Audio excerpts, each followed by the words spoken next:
بسم اللہ الرحمن الرحیم۔ ہشام بن حکم امام جعفر صادق علیہ السلام کے بہترین شاگرد تھے۔ ایک دن ایک منکر خدا نے ان سے ملاقات کی اور پوچھا، کیا تمہارا خدا قادر ہے؟ ہشام نے کہا، ہاں میرا خدا قادر ہے اور تمام چیزوں پر قابض ہے۔ اس نے کہا، کیا تمہارا خدا ساری دنیا کو ایک انڈے میں سمو سکتا ہے، جبکہ نہ دنیا چھوٹی ہو اور نہ ہی انڈا بڑا ہو؟ ہشام نے کہا، اس سوال کے جواب کے لیے مجھے مہلت دو۔ دہریے نے کہا، میں تمہیں 1 سال کی مہلت دیتا ہوں۔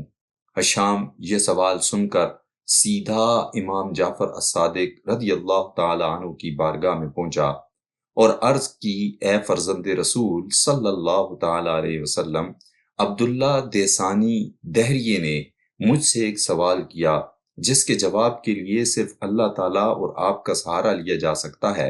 امام علیہ السلام نے پوچھا، سوال کیا ہے؟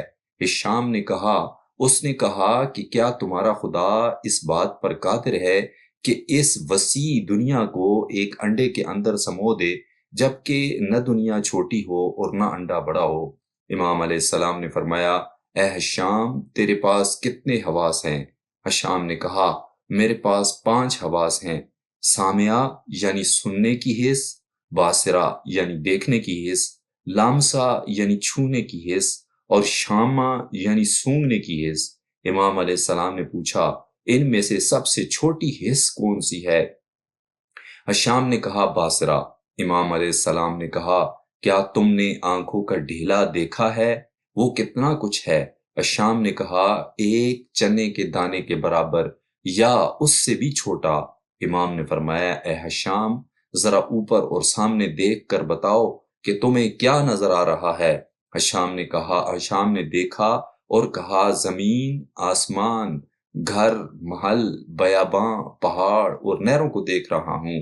امام علیہ السلام نے فرمایا، جو خدا اس بات پر قادر ہے یہ اس پوری دنیا کو تمہاری چھوٹی سی آنکھ میں سمو دے، وہی اس بات پر بھی قادر ہے کہ اس دنیا کو ایک انڈے کے اندر سمو دے اور نہ دنیا چھوٹی ہو اور نہ انڈا بڑا ہو۔ ہشام نے جھک کر امام جعفر الصادق علیہ السلام کے ہاتھ اور پیروں کو بوسہ دیتے ہوئے کہا، اے فرزند رسول، بس یہی جواب میرے لیے کافی ہے۔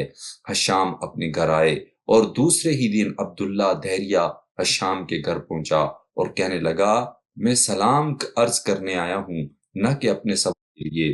ہشام نے کہا کہ تم اگر اپنے کل کے سوال کا جواب چاہتے ہو تو اس کا جواب یہ ہے۔ اس کے بعد آپ نے امام علیہ السلام کا جواب اسے سنا دیا۔ عبداللہ دیسانی نے فیصلہ کیا کہ خود امام کی خدمت میں پہنچ کر اپنے سوالات پیش کرے۔ وہ امام کے گھر کی طرف چل پڑا۔ دروازے پر پہنچ کر اس نے اجازت طلب کی اور اجازت ملنے کے بعد گھر کے اندر داخل ہو گیا۔ اندر جانے کے بعد وہ امام کے قریب آ کر بیٹھ گیا اور اپنی بات شروع کرتے ہوئے کہنے لگا، اے جعفر بن محمد، مجھے میرے معبود کی طرف جانے کا راستہ بتا دو۔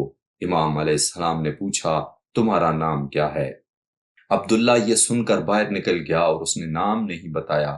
اس کے دوستوں نے اس سے کہا کہ تم نے اپنا نام کیوں نہیں بتایا؟ اس نے جواب دیا، میں اگر اپنا نام عبداللہ بتاتا تو وہ مجھ سے پوچھتے کہ تم جس کے بندے ہو وہ کون ہے؟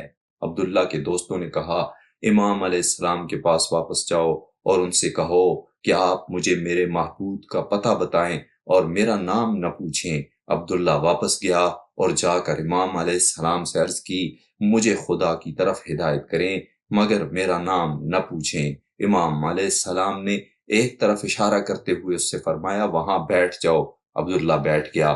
اسی وقت ایک بچہ ہاتھ میں انڈا لیے کھیلتا ہوا وہاں پہنچ گیا۔ امام علیہ السلام نے بچے سے فرمایا، لاؤ انڈا مجھے دے دو۔ امام علیہ السلام نے انڈے کو ہاتھ میں لے کر عبداللہ کی طرف دیکھا اور فرمایا، اے دیسانی، اس انڈے کی طرف دیکھ جو ایک چھلکے سے ڈھکا ہوا ہے اور چند جھلیوں میں مقید ہے۔ پہلی جھلی موٹی ہے اور دوسری جھلی نازک اور پتلی ہے۔ پتلی جھلی کے نیچے پگھلی ہوئی چاندی یعنی انڈے کی سفیدی ہے اور اس کے بعد پگھلا ہوا سونا یعنی انڈے کی زردی ہے، مگر نہ یہ اس پگھلی ہوئی چاندی سے ملتا ہے اور نہ وہ پگھلی ہوئی چاندی اس سونے میں ملی ہوتی ہے، بلکہ یہ اپنی اسی حالت پر باقی ہے نہ کوئی یہ سنڈے سے باہر آیا ہے جو یہ کہے کہ میں نے اسے بنایا، اور نہ ہی باہر سے کوئی اندر گیا ہے جو یہ دعویٰ کرے کہ میں نے اسے تباہ کیا۔ نہ یہ معلوم کہ یہ نر کے لیے ہے یا مادہ کے لیے۔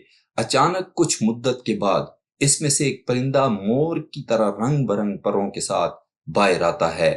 کیا تیری نظر میں اس طرح کی ظریف اور باریک تخلیقات کے لیے کوئی مدبر اور خالق موجود نہیں؟ عبداللہ دہسانی نے یہ سوال سن کر تھوڑی دیر تک سر جھکائے رکھا۔ اس کے قلب میں ایمان کی شمع روشن ہو چکی تھی، اور پھر اس نے بلند آواز میں کہا، میں اس بات کی گواہی دیتا ہوں کہ خدا کے علاوہ کوئی دوسرا معبود نہیں ہے، وہ وحدہ لا شریک ہے، اور محمد صلی اللہ تعالی علیہ وآلہ وسلم اللہ تعالیٰ کے رسول ہیں۔